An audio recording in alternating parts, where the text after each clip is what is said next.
What if the patterns playing out on the world stage and in your personal life aren't new at all, but echoes of ancient, unfinished stories?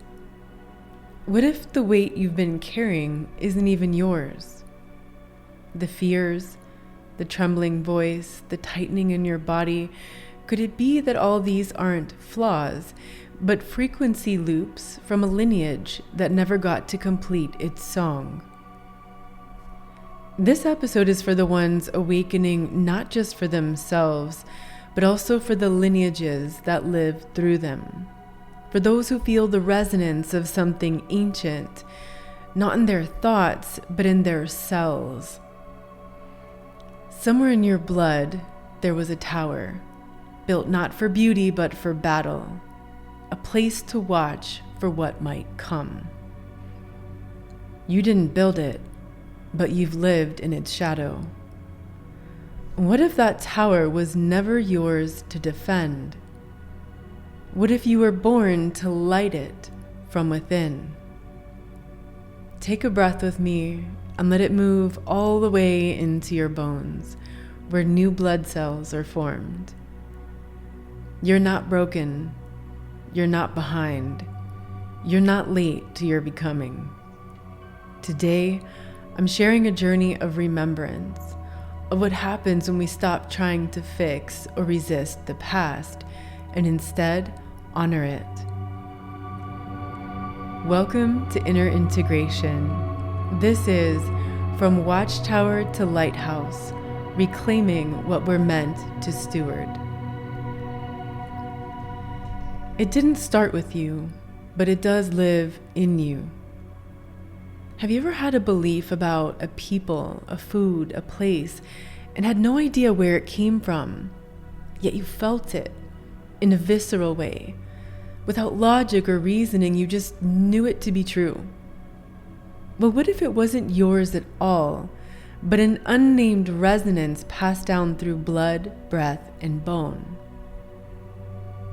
Today, I'm sharing some stories that surfaced when I began honoring and unraveling the echoes of my ancestry, from famine to food, war to wiring, and all the unexpected synchronicities that pointed me home. In episode 4, we talked about healing the core wound through the ancestral field. Today, we're not exploring the core wound, but rather other forms of ancestral traumas that create loops across time and space because it's in our inherited emotional coding. This isn't just about my story. The story is just a portal, an invitation for you to feel your own ancestral codes stirring. So let's talk about potatoes. Yes, potatoes. I've hated them most of my life. The texture, the taste, the color, the smell. What did the potato ever do to you? People would ask me. I don't know, but it always rubbed me the wrong way. Every time I ate them, even just a small amount, my body would instantly put on weight. Now sure, they're high glycemic, but this was different. It felt like my body was reacting to something older, something deeper. Fast forward to a theta healing class where we were muscle testing for genetic programs, inherited patterns, beliefs, and emotional residue passed down through our DNA. We tested for different ethnicities in our lineage. I'm mostly Italian, but on my dad's side, I've got Irish and English ancestry, among many other things. I tested positive for resentment toward the Irish and fear of the English. Intuitively, I chose to investigate the resentment toward the Irish. It was just lighting up. At first, it made no sense. I didn't grow up hearing anything negative about the Irish. I don't even know if I knew any Irish people. I didn't know anyone who talked poorly about them. So it wasn't something I learned. But when I dropped in to listen to my body, something opened. I saw a scene. About 8 generations back, my ancestors had been warned about a coming famine. They were told to plant more potatoes, and they didn't. Whether it was disbelief, denial, or some tragic miscalculation, they ignored the warning. The famine hit due to abnormally severe cold, and they suffered deeply. Suddenly, new awareness began emerging. In this life, I've often been the visionary who sees ahead, the one who senses when something's coming, who tries to warn people. And while it's great to be ahead of the curve when things get chaotic, that also comes with a huge burden. People usually dismiss you as crazy, overreacting, and hence they don't take you seriously. That's part of the resonance of this Irish story. It was like I was caught in the loop, but this time trying to course correct the past. And then there's the potatoes. Where did that anger toward the innocent potato come from? My body was wired through generations to brace for famine every time they appear. Just the sight of them stirred up really unpleasant feelings. Then if I ate them, my body was like, she's eating potatoes again, store the fat, here comes the collapse. About 25 years ago, when I got severely ill, I did the macrobiotic diet, and potatoes are basically the devil in that worldview. They're acidic, nightshades, the whole thing. So then I had a rational reason to hate potatoes, and the loop continued unconsciously. I'm embarrassed to admit that almost 20 years ago, I even found myself in heated debates in Peru, trying to convince locals that potatoes were bad. Arguing with a culture that reveres the potato as sacred, yeah, let's just say I didn't win friends at those lunch tables. If anything, my unapologetic sentiment toward potatoes made others resent me, mirroring the resentment I had toward myself, the emotional resonance from my ancestors. If we're carrying resentment toward a certain ethnic group that's part of our own DNA, this is like having resentment toward the self. And the wildest part, at one of those meals when I was trying to convince people that potatoes are bad, there was a European expat married to a Peruvian woman. He looked me dead in the eye and said, "The potato saved the Irish from starvation many times in history." But I couldn't hear it at the time through the noise of the resentment. A resentment that didn't even begin in my life, but had clearly shaped so much of it. It was the repetition of an ancestral loop. It wasn't until after that session that something began to shift. Having witnessed what happened back then, it suddenly made more sense. I realized this wasn't mine. The hatred of potatoes, the resentment toward the Irish for not listening to the warning, the inner voice that called me stupid, the part of me that rebels against that by always trying to wake people up to what's happening and where it's going, the part of me that feels insecure if I don't have a pantry stocked with storable foods and water in case of emergency. And while it does make sense to have at least a couple weeks of emergency supplies, in my case it was over the top. None of that started with me, but it was living in me. So I made a choice, not just to clear the energy, but to honor it. Fast forward to a few months ago when I moved to Idaho. It's wild that I ended up in a land famous for its potatoes, though that wasn't why I made that decision. I was intuitively called here. I had seen the mountains in a vision. I kept seeing myself living in a peaceful valley in the mountains with my soulmate. I knew I had to be here for him to find me, even if he doesn't live here. It was about the resonance of this land. Idaho became the field of harmonic repair. It's a different land than Ireland, but what they have in common isn't just a potato. It's a landscape that mirrors the origin of the ancestral wound, yet with a different polarity. Where Ireland was the contraction, Idaho is the expansion for me. Where Ireland was the site of the ignored visionary, Idaho becomes the place of the integrated visionary, a return of the gift. But this time, it's received, rooted, and respected. Healing doesn't have to happen where the wound occurred. Instead, this transmutation of the wound can take place where the mirror appears. Much like our relationships are mirrors, so is the land. Not because the other person is the same as us, instead, they're a mirror reflection. When I got to Idaho, I signed up for an organic produce delivery box. About 10 years ago, I had one of these subscriptions in Oregon, and of course, I had put potatoes on my never send list. But this time, I decided to let them come. Every week, I get this little bag of potatoes in my box, sometimes yellow ones, other times purple or mixed colors, and every Sunday, I started cooking them, not just as food, but as a ritual. It was an act of reverence, a way to say to my ancestors, I see you now, I know what happened, and it's okay. I honor that story free from resentment, and I'm not fighting it anymore. The craziest part? The potatoes taste amazing. Baked with herbs I grow on my balcony, mashed with butter, cut in little fries, and always with a generous amount of Himalayan salt.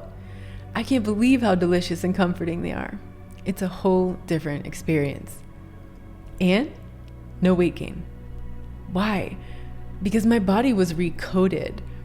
It no longer needs to brace for the impact when the potato shows up. The encoded shame of we didn't listen, we didn't plant, we suffered is no longer being resisted or rejected. The ancestral story of the famine is being integrated, honored, and alchemized. I can feel them sometimes now, my ancestors, smiling from the Irish countryside, looking out at their abundant potato fields and grateful to be free from those old distortions and burdens. Potatoes became a portal to peace across generations because it's all happening here and now, where I'm harmonizing with the past in the field of my local environment. We think we digest just food, but we also digest energy, stories, beliefs, fears, betrayals. Sometimes the body is resisting not the food, but the field of information it contains. The digestive process became a symbolic ritual of the transmutation of ancestral trauma. My body knew what my mind hadn't remembered yet. Its rejection of potatoes wasn't irrational, it was resonant defense. In this case, potatoes became a metaphor for anything the body has rejected due to ancestral imprint. The body, the DNA, doesn't forget. It stores ancestral patterning in the fascia of reaction and rejection. All of that information is available in the morphogenic field. Of course, not everyone in the family is going to have the same reaction. In episode 3, we talked about the loneliness of the ones who go first, the ones who can feel and remember first, even before we have words or understanding of what's happening. The healing doesn't happen when we delete the past. It happens when we sit at its table, offer it salt, and finally taste what it's been holding for us all along. Resistance is often the resonance of unresolved stories we're carrying, including those that were never ours, but belonging to those who came before. And healing doesn't mean erasing the past and what happened. It means honoring the original story and recoding it. True embodiment isn't bypassing the old pain. It's cooking potatoes on a Sunday and making peace with a famine you never lived through. Have you ever noticed your body having a visceral reaction to a certain food, place, scent, or group of people? What might your body be remembering that your mind can't see yet? Where in your life are you still rejecting the potatoes, so to speak? What part of your ancestral story have you been trying to shun, argue with, or pretend isn't shaping you? Some of us embody the role of the visionary as intergenerational correction. From the Irish ancestry, I carried the archetype of the seer ignored. Can you relate to the intergenerational rejection of inner knowing? Have you also been that person in your family or community? Do you see the ways that you might undervalue or reject your own gift? Being ahead of the curve isn't a badge. It's a burden until you clear the field of resentment toward those who couldn't listen. This is usually less about what's happening here and now and more about the resonance from the past. There's a wound of not being believed, one that many seers carry unconsciously. Perhaps you can relate to that archetype as well. It seemed personal to me, yet after that session, I had a huge inner shift in the resentment I was carrying toward family, friends, strangers who didn't listen to me or believe me. I realized it wasn't about me. It wasn't about them either. The resentment wasn't as much of a personal burden because it wasn't really about me, but rather a genetic echo of a lineage that once ignored its own oracles and paid dearly. That was the resonance I was feeling, and that was the story loop I was still living many generations later. In 2020 and beyond, this has amplified. When the collective traumas intensified in 2020, that activated certain imprints in everyone's DNA in unique ways based upon our particular ancestral inheritance. Our ancestors lived through plagues and pandemics, wars, famine, economic scarcity, tyranny, and great uncertainties about the future. All of this unresolved trauma is carried in the morphogenic field. 2020 was like a morphic detonation in the human species. When the collective entered lockdown, fear, tyranny, and division, every nervous system became a tuning fork for unresolved lineages. Each soul carries its own harmonic inheritance. Wars, famines, betrayals, upheavals, and 2020 acted as an amplifier of that field, igniting the dormant stories and distortions. The virus wasn't the disease. The idea of the virus was the tuning fork, and the tone it played was what resurfaced that each soul still carried unhealed. The visionary, especially the seer ignored, isn't a prophet of the future, but a correction calling from the past. I felt it early. I sounded the signal. And just like how my Irish ancestors didn't listen, I felt the sting of dismissal. But that time, I stayed present with the feeling. I watched. I prepared. That's pattern correction. It's morphogenic repatterning. Every trauma your ancestors didn't resolve stayed in the field as a repetitive loop, a narrative waiting for a harmonizer. And maybe that's you in your lineage too. In 2020, my response could have seemed like an overreaction. While others saw chaos, I saw the pattern.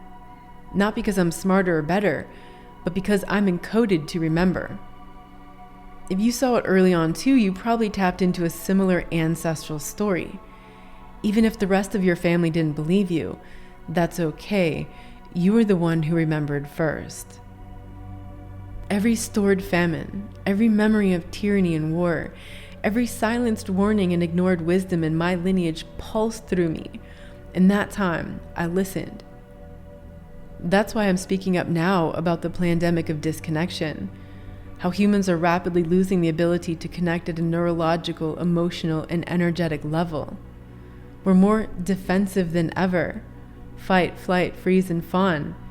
When we're in defense mode, our attachment system is offline. Our nervous systems are being reprogrammed for the first time in 200,000 years of human history. We're co-regulating more with devices than with other humans. And the technology runs in a binary code of zeros and ones, just like our nervous system. We aren't just creating and programming technology in our image, it's also programming us. This is most clear among the youngest generations whose nervous systems never experienced life or connection without devices. What kinds of relationships will they have when they grow up? I see the pattern and I may appear to be overreacting, but I know I'm listening to my lineage. And this time without those layers of resentment and distortion. This time I can hold coherence in the field. What felt disproportionately intense for you in 2020 and after? What ancestral pattern might that be echoing? Did you feel the urge to warn, to prepare, to withdraw, to stockpile, to flee, to fight and resist. These aren't just reactions, they're ancestral recurrences. And we don't heal it by doing the same thing.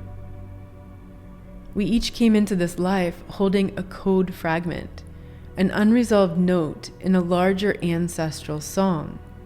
And moments like 2020 aren't meant to break us. They're an invitation calling us back into the music.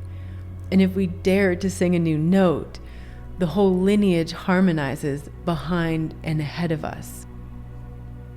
Inherited emotional coding is when your body and subconscious remember things your mind was never told. It's why you might feel fear around authority, distrust of love, or even a weird shame around money without any personal trauma to explain it. The same is true about people of different ethnicities, cultures, languages, etc. You might notice this feeling about certain symbols or sounds or places. You'll notice it in what your body rejects or clings to. There's usually a deeper story there. That's inherited emotional coding, what we also call unintegrated ancestral trauma.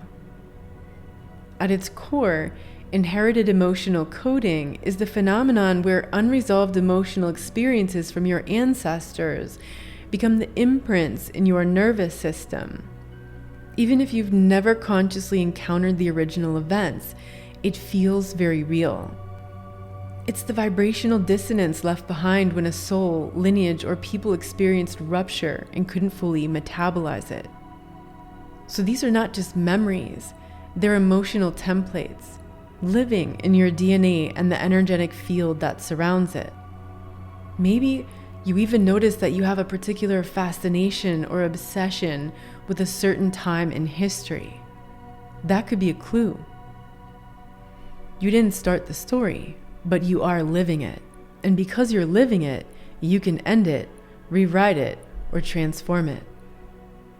Your ancestors' pain became a program, not to punish you, but to protect you. Yet the impulse to create safety often contains distortion codes. Until you honor the remembrance and realize you don't need that distorted form of protection anymore. When you recognize and release the unconscious resistance, suddenly it starts to flow again, like defrosting ice turning into water. That's when the wave collapses. The emotional coding can be released, and you can liberate yourself from the distortion, as well as anyone else in your lineage who wants to tune into the upgrades. We can't fix it with logic, therapy, and just talking about it or by reliving the pain. We transmute it with a deep, visceral presencing, and the remembrance becomes a new ritual. That's why I started eating potatoes again. It wasn't about health, it was about field repair. I felt like this was the best way I can honor my ancestors who suffered the famine. The confirmation was how my body responded to the potatoes completely differently than my entire life. I also don't have resentment anymore toward those who didn't believe me and those who think I'm overreacting now. I don't feel the need to wake them up or convince them. I trust in divine timing. Everyone is having the experience of their soul path. So when you remember that the rejection and the pain isn't personal, and you allow yourself to feel it without pushing it away or suppressing it, the grip it has on you begins to loosen, offering you a new perspective. And when you honor the experience, then bring it into ritual, into presence, into sound and movement, you transform and embody it in a new way. The field reorganizes and shifts, and the body is no longer the resonance carrier of that distortion. You don't need to fight the pattern. When we can name the distortion without judgment or shame, without dissociating or projecting, the pattern itself begins to transform, and you can start to hear the tone beneath the old distortion. Then you can attune with your original tone, instead of harmonizing with the distortion in the field. This is how we reestablish coherence through embodied witnessing and integration. Then the old pattern is no longer needed. So it's not about using force. It's more like playing a note on a piano and toning with it, or using a tuning fork which rearranges the energy in the field. And when you do, you don't just heal yourself, you complete a repetitive loop that's been trying to close for generations. You don't just harmonize your own relationship with yourself and life, you also bring peace to your ancestors as well as the land where the distortion took place, because the land holds the resonance of the distortions too. Your integration is personal, ancestral, and collective, also affecting the planetary field, which holds the history of everything that happened here. We'll talk more about that in another episode. This is what integration looks like, not always in ceremony, not in a big reveal, but in the way you choose to meet what used to be rejected, in the way you carry with honor what was once inherited with resistance, and now offering it tenderness and grace. It's the quiet revolution of doing something differently. Let's take a moment now. Go ahead and close your eyes if you're somewhere safe to do so. Don't do this if you're driving. Just let your spine relax. Your forehead soften, unclenching the jaw, letting your shoulders slide down your back, and inhaling into the place that tightens when you remember. Exhaling any resistance that's ready to release from what you've inherited, without forcing, just allowing. And if not today, that's okay too. And if you'd like to ask gently, without needing an answer right now, is there something your body has been rejecting that your soul is ready to make peace with? When you feel it, you can ask, what's the best thing I can do for you now? Let the question ring in your body, not to solve it, but to open a space of presence where the answer can emerge. You may not hear words or see images. You might feel a flicker, a tug, a tear, a tingle, a sensation. Just noticing, and let the noticing be the offering.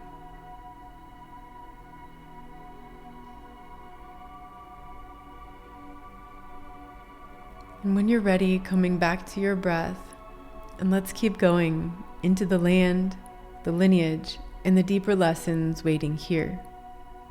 Has it happened to you yet where you're thinking about something and you haven't even texted anyone about it, spoken about it, or searched for it online, but for some reason, an AI algorithm on some platform suggests exactly what you were thinking about? Now, I know there's a lot of digital surveillance, but sometimes this happens when there's no way anything digital could have known because it was just a thought or resonance you felt. Technology can be an unexpected mirror. Sometimes algorithms echo our ancestral whispers. What is the technology trying to show you? Can you decipher the code? The week after I began cooking the potatoes with intention, Netflix suggested a Turkish series called Another Self. Now, I know Netflix is full of propaganda, yet if you have the discernment to separate the wheat from the chaff, you can also find some treasures there. What's wild is that at one point while I was in Peru, I was living in a Turkish community where, for the first time, I experienced harmony and so much love in a living situation with a group of people. It was such a healing experience. And even though there was a huge language barrier, the language of the heart is universal. I don't assume all algorithmic suggestions are divine, but this one felt different, so I clicked on Another Self. The series follows a doctor in Istanbul who's trapped in a materialistic, scientific, and rational worldview. She's educated, smart, but also rigid, judgmental, and closed-minded. She thinks she knows everything because she was taught that modern medicine is the Holy Grail. Her friend has the big C, and after unsuccessful medical treatment that was only making her sicker, she decided she's done with hospitals. She hears about someone with a very different approach to healing and wants to travel to the beach town where he works. Turns out he traveled the world studying all kinds of healing modalities and uses something like a family constellation practice, guiding people in groups through ancestral remembrance to figure out why they're sick or suffering, and to make peace with the past so they can liberate themselves. His clients play out the trauma in group on a stage with other participants, and then he always gives them something to do afterward, a way to honor the ancestor, a way to bring integration into the body. I was glued immediately, and I watched the series twice, not just because it was powerful, but because it felt like it was speaking directly to my path and the ancestral integration work I was doing. And the synchronicities didn't stop there. At one point in the series, there was an episode about the exile that took place in the Caucasus Mountains in the 1800s, an area I'd always thought was in Turkey. I heard about it and I felt a ping, a tug. I remembered a theta healing session from a class last year where a very old lineage came through. I have a very small percentage of DNA from the Caucasus Mountains. An ancestor from that region came forward, maybe 20 generations or more back. It was a time of war, but not between nations. It wasn't about a foreign invasion. It was internal, a bloody battle for territory and land disputes among the same ethnic people. The message from my ancestors was clear. Stewardship is not the same as possession. That distinction opened something in me over the next months. This is what happens when we try to possess what we're meant to steward. Not just with land and property, but also with relationships, time, talents, even money. Possession is distorted projection. We own things and forget that nothing is truly ours. Everything is entrusted to our care. The earth beneath our feet, the breath in our lungs, the people we love, the house we own, even the apartment we rent. We don't actually possess any of them, but we're called to care for them. That's the difference between legacy and conquest, coherence and projection. And suddenly, I began seeing this everywhere in my own life. I remembered being a child, watching my parents argue with neighbors about something. Then the property lines got measured, a big fence was built. We could no longer play with the kids next door. And I never really understood what happened. I also remembered my freshman year college roommate, who slowly overtook my side of the room, not really out of malice, but out of entitlement. I like having clean, open spaces and countertops. She assumed if I wasn't using the space on my side of the room and the countertop, then it was free reign so she could pile her stuff there.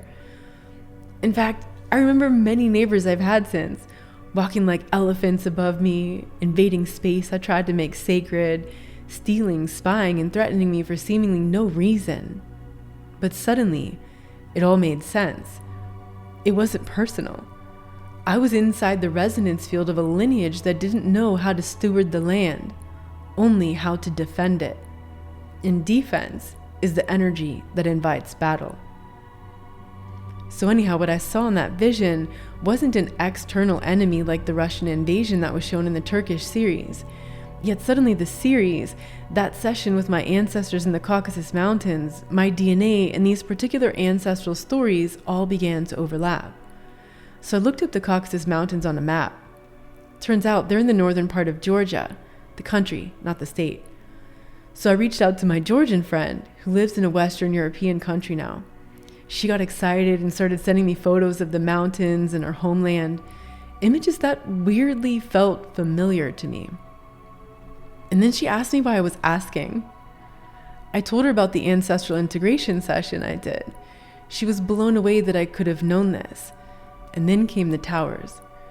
She sent me pictures of medieval watchtowers in a Georgian region called Svaneti, built on family lands and other places so people could see invasions coming.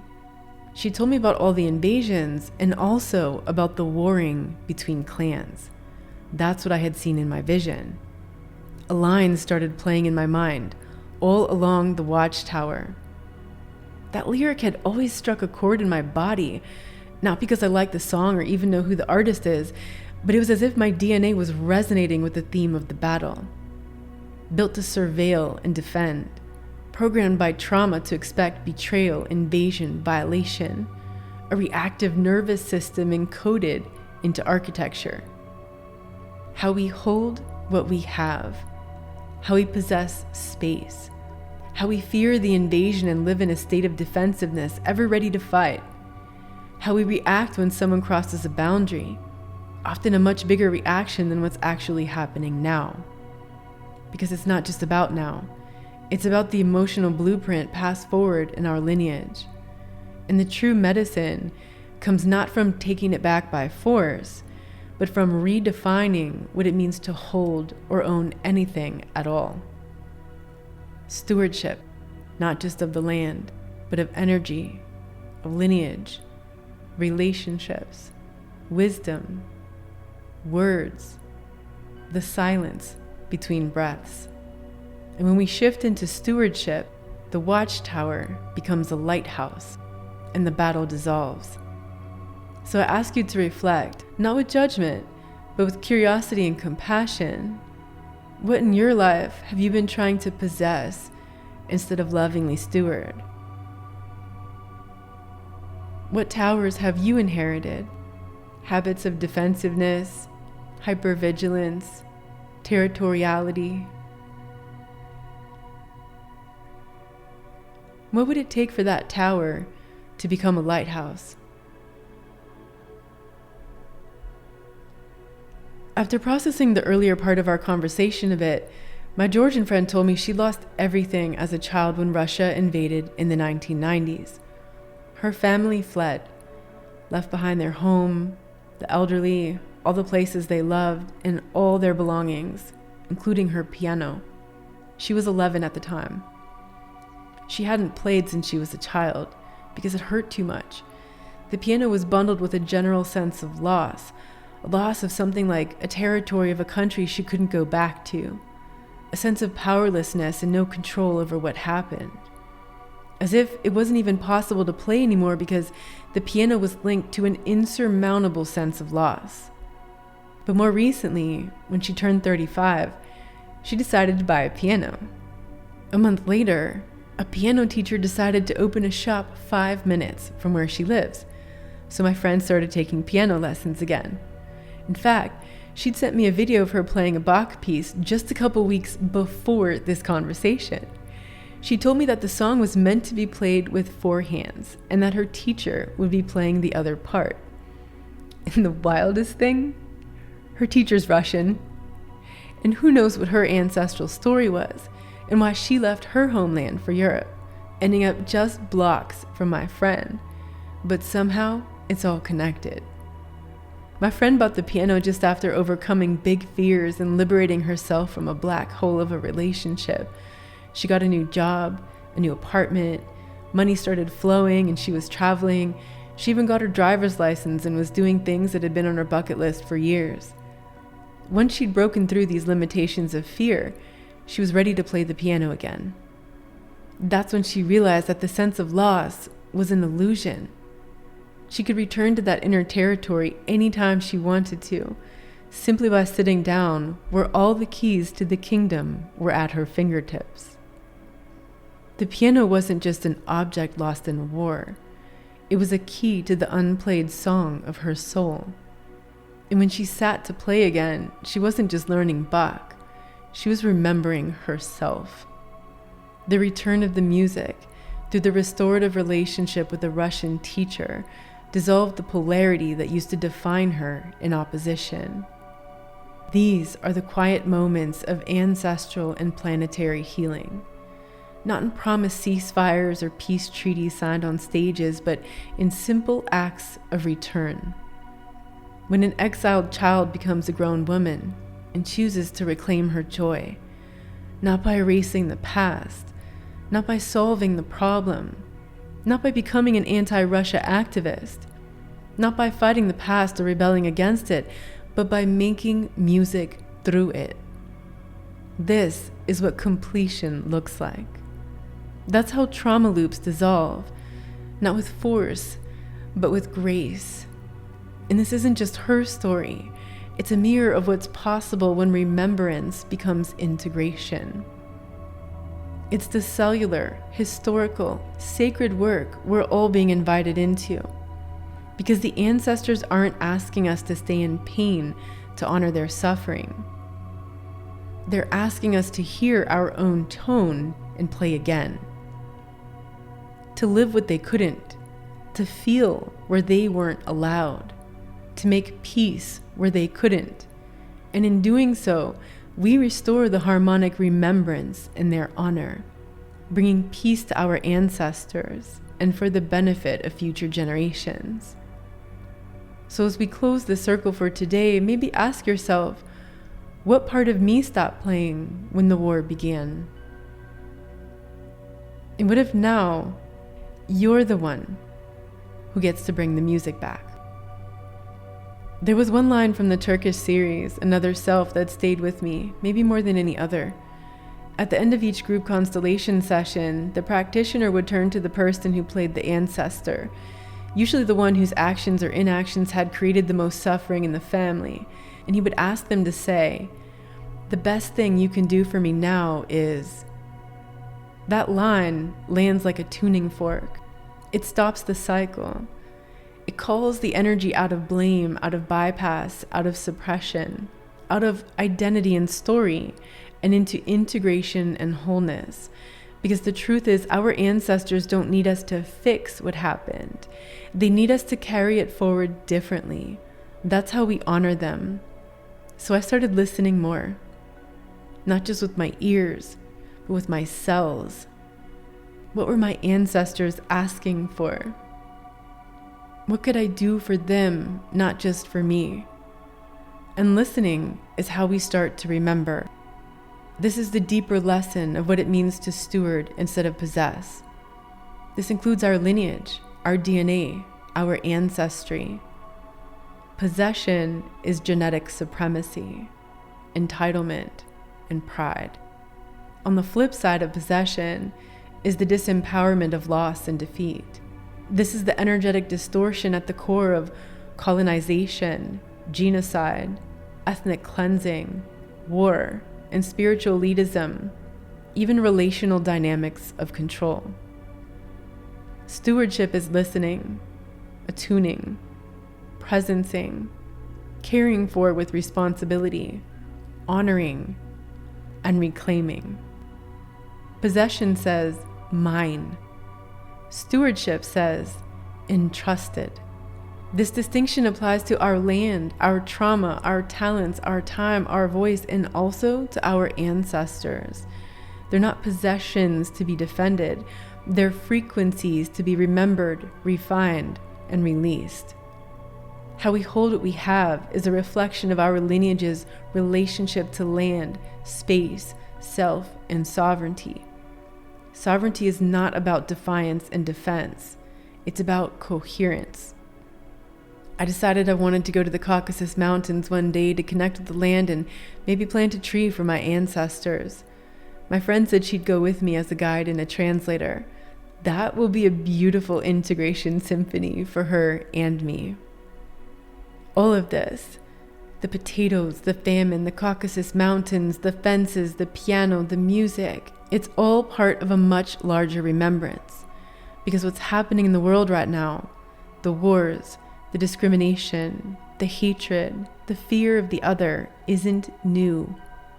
It's all the continuation of our ancestral stories. Ancient wars repeating, ancient betrayals echoing, ancient grief trying to find a way to be felt. And each of us, whether we realize it or not, is living inside those echoes. Sometimes we're replaying the exact same role. Sometimes we're rebelling against it. But either way, we're still caught in the looping until we choose to meet it consciously. That's where we discover that there's ancient wisdom in the wound. That's what generational integration and ancestral field alchemy offers. Not a way to fix the past, but a way to complete it. A way to say, I see you, I honor you, and I will carry this differently.